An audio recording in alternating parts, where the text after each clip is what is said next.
Well. I'm not one to toot my own horn, Broncos country, but it kind of looks like Moose is trending in the right direction. Welcome into the Broncos Breakdown by Chat Sports. My name is Moose, and I'm sure you're wondering, why on earth am I bringing up Joe Brady context from Ian Rappaport, one of the most trusted names in NFL reporting? Well, because he was a wanted man. And if you notice something, Brady was very high on the Ravens list for offensive coordinator. That's nice to know. But Sean Payton wanted Brady as offensive coordinator as well. And what's this? Perhaps even calling plays. Instead, the Buffalo Bills end up making him the head coach, and the rest is history. But for everybody who is sitting there criticizing me, chastising me, Sean Payton will never give up plays, I encourage you to dig a little bit deeper here. Sean is aware of the offensive struggles with this team. It was reported by Zach Stevens yesterday that he was very frustrated throughout the entire season with the offense, which, by the way, he called. So I think Sean Payton realizes, hey, in order to win a Super Bowl, I might have to make some drastic decisions. I might have to make some massive changes, as the title of this video would indicate. So on today's show, I'm going to give you a little bit of a Davis Webb update. I'll talk a little bit about his play calling abilities and why he is so coveted right now in the NFL. And then, of course, something that will fire you up as well. Another reason why the Broncos will make some massive changes. Greg Penner spoke today at his end-of-the-year press conference, and he claims the Broncos will be more aggressive than ever. Before we touch on everything here, make sure that you are subscribed to the channel, by the way. The Raiders Report just got up to 215,000 subscribers. I can't believe we're still losing to the Kansas City Chiefs, but to be fair, they were already at 70,000 before the season started. We have grown significantly, so thank you for that. And, of course, the Chargers just started up their channel it's about a month ago, actually, now. Maybe not even a month ago. So, if you want to put your foot on the Chargers and you want to catch up to the Chiefs and you want to catch up ultimately to the Las Vegas Raiders, do me a favor and smash that subscribe button. Let's start with Zach Stevens. You're going to see his name a lot in this episode. While Davis Webb certainly will be a top candidate to become the Denver Broncos offensive coordinator, as reported yesterday after the firing of Joe Lombardi, the Broncos still have to do their due diligence. So for everybody thinking that Davis Webb is going to be hired within the next, 12 hours, most likely not going to happen. Now, the Broncos could always circumvent that rule, and they could just bypass it altogether by saying, well, we'll interview in-house to complement the Rooney Rule and then make a decision coming up here within the next 24 to 48 hours. It's possible, but I do believe this. I believe that the firing of Joe Lombardi threw off the entire Davis Webb process for the Las Vegas Raiders. I believe it was as good as done that he was going to be the Las Vegas Raiders head coach. And then Sean Payton said, what's it going to take to keep you? And Davis Webb said, well, I got to call plays, first of all, and I got to be the offensive coordinator. Okay, check and check. We'll get rid of Joe Lombardi. We'll make some changes, and then ultimately we'll go through the due diligence process of making you the next offensive coordinator. But why Webb, right? Why Davis Webb to call plays? We've had questions all year long, at least I have, maybe you haven't, about Payton's play calling. If you remember back in Week 5 and Week 6, when we played the Philadelphia Eagles and the New York Jets, respectively, I brought up multiple questions saying, guys, I don't know if it's just me, but Sean Payton's play calling seems to not only be very vanilla, but suspect at given times. And I got met with tons of pushback. No, Payton's play calling isn't the problem. It's Bo Nix. And then it wasn't Bo Nix's fault. No, it was the wide receivers not catching balls, which I admit is also a problem. But I believe that Davis Webb has helped develop Bo and Jarrett Stidham into some of the quarterbacks that you see today. And Payton also said, we're going to have to be more aggressive. Sean Payton said that. George Payton said that. We have got to be more aggressive as a team. That doesn't just come in free agency or in the draft. That comes in, ideologically speaking, what your team is going to look like the next season. And then, of course, Davis Webb brings in a fresh, more aggressive style of play calling. He utilizes more dual tight end sets. I would draft a tight end in this draft. Maybe not in the first round, maybe not in the second round. I would draft a tight end in this upcoming draft. Webb will build more off of those dual tight end sets. He'll take more shots down the field off play action once the Broncos get a more downfield rushing attack, whether that be with J.K. Dobbins or whoever they decide to bring in. And there'll be less screen passes called. That's a Sean Payton special. He seems to forget this is no longer Drew Brees and Alvin Kamara show, right? Bo has got a stronger arm than Drew Brees. Bo is more mobile than Drew Brees. Allow Bo to be Bo. Don't just mold him into the next Drew. He's a different player. And also, just a quick little sidebar on this. How often do you see quarterback coaches who have never called plays get head coaching interviews? It's like the first time I've ever seen this. So if a quarterback coach who has never called plays, mind you, is getting head coaching opportunities, that's a smart guy. You're going to want him to call plays. You need him to call plays. I'm not the only one seeing this, guys. Social media is ablaze right now with Davis Webb hype train. Webb has been considered one of the best offensive minds in the NFL and a rising star. Only a matter of time before he runs his own show. I'm going to give you a hot take right now. I view Davis Webb kind of like the Chicago Bears viewed Ben Johnson last year, which was, this is a once-in-a-generational play caller. I truly believe you will see that next year. I think Webb is that smart. I think if you were to make Davis Webb your play caller, you will see the Broncos shoot up into the top 7 of efficient offenses. So I'm on board the Davis Webb train. I'm all aboard. Toot, toot. Give me him calling plays next year at Mile High. And if you think so as well, should Davis Webb call plays for the Broncos next season? Type Y for yes, type N for no. Either way, defend your answer in the comment section down below. Now let's move off of Webb for a second because we've talked a lot about him in the last couple of episodes. Let's talk Greg Penner and how he talked free agency. And I'm not going to lie to you, this fired me the F up. Before we do that, though, let's tell you about our friends over at Rocket Money.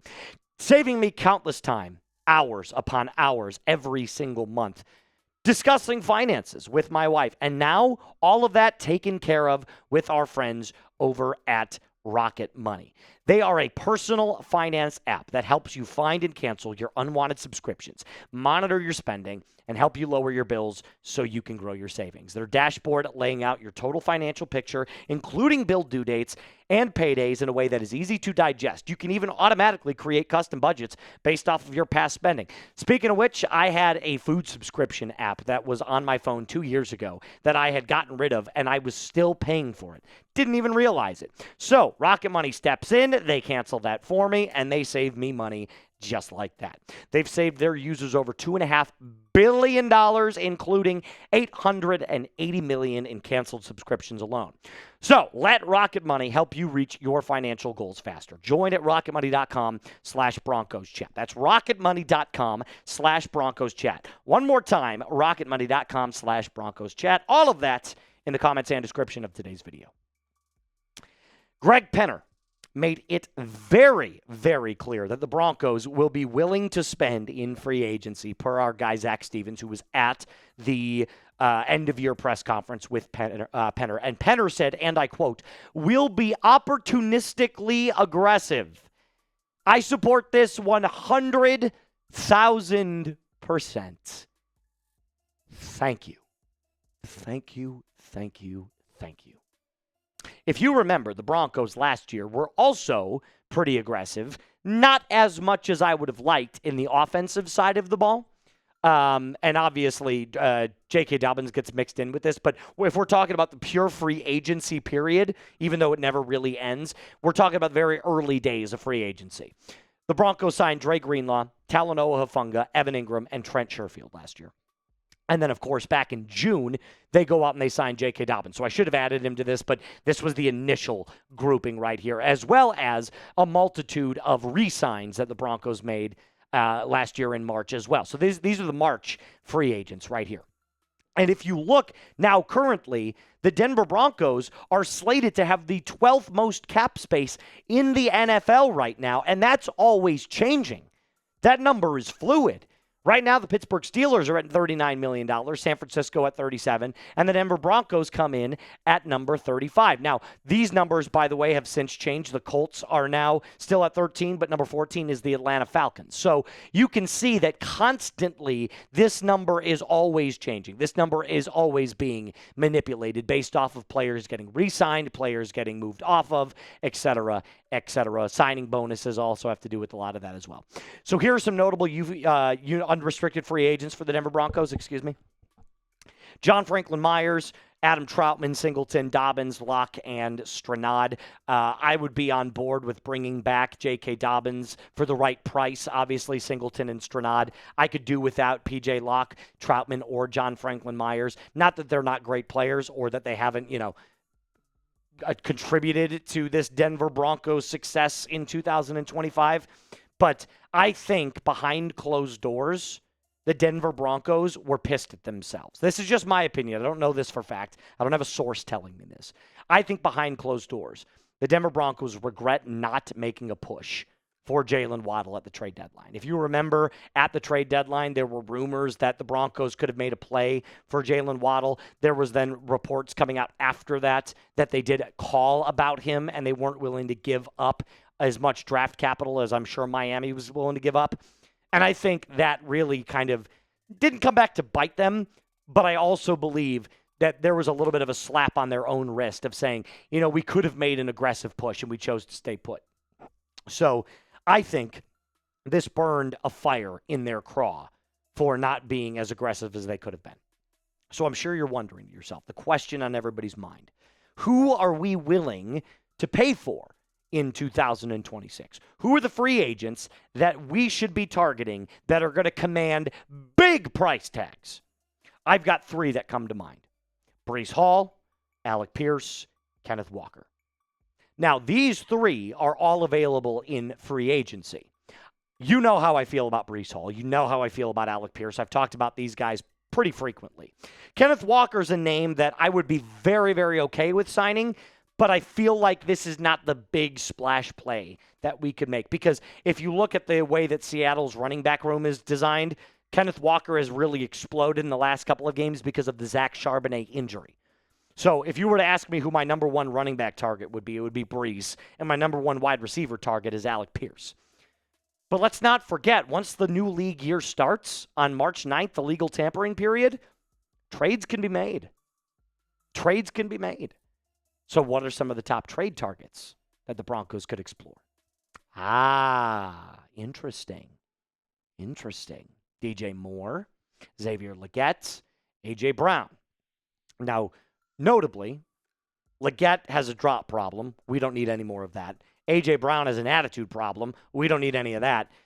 And then there's DJ Moore, who kind of has a little bit of an attitude thing going on right now, but it's not nearly as bad as A.J. Brown. And he's got a little bit of a drop issue, but it's not nearly as bad as Xavier Legette. So out of all of these, I'd probably most go with DJ Moore, who's currently the wide receiver in Chicago, or one of the wide receivers in Chicago. 50 receptions last year for 682 yards, 6 touchdowns, which, by the way, was one of the worst of his career. If you remember, just with Justin Fields 2 years ago, DJ Moore was unbelievable his first year in Chicago. Now, Chicago Sports Today is a nice little Chicago blog that claims that DJ Moore might be on his way out of the Windy City. DJ Moore is still a good wide receiver, but he's worth less to the Bears than he would be to most other franchises. Seeing as Chicago can save $16 million in cap space with a trade, Pro Football Focus believes the Bears will trade him in the coming months. The only question is, which team would land his services? So obviously, he's got a couple, I think it's like 2 years left on his deal, if I'm not mistaken. But the Broncos have plenty of draft picks and draft capital to give up if they wanted to go out and get DJ Moore. And I don't think it would be that crazy. It'd be like a third-round pick. maybe a second in like one of those comp picks. Maybe. But I would probably only offer a third-round pick. Well, the great thing is the Broncos have 9 draft picks this year so far. Round 1, pick 30. Round 2, pick 62. Round 3, pick number 94. I'd be willing to part ways with pick number 94 if you were to go get DJ Moore. If you were to guarantee we got DJ Moore, considering we have the number 108 pick 14 picks later from New Orleans, 2 fourth-round picks kind of equal 1 third-round pick, in my opinion. I mean, look, we grabbed Pat Bryant in the 3rd round last year. So I view DJ Moore or draft capital in this point as the Broncos have a little bit of extra gravy in order to kind of play with here. But that's just my opinion. Either way, all I know is this. I'm ridiculously excited for this offseason. Like, beyond thrilled to talk about this offseason with you guys. If you're a loyal Denver Broncos fan and you want to answer this question, it's a 10 for me, right? So get down in the comment section down below. But if you aren't subscribed, this is the perfect time to do it, my friends. It is the perfect time to get locked and loaded with your favorite team. The Broncos Breakdown is one of the fastest growing Denver Broncos YouTube channels on the internet. Our goal by the end of the draft is 60,000 subscribers. So do me a favor, if you love the content, if you love what we're doing, hit that subscribe button today. My name is Moose. If you just joined, welcome to the channel. If you've been someone that's stuck around for a long time, get ready for a fun offseason. Either way, it's a mile-high salute to you. Be cool.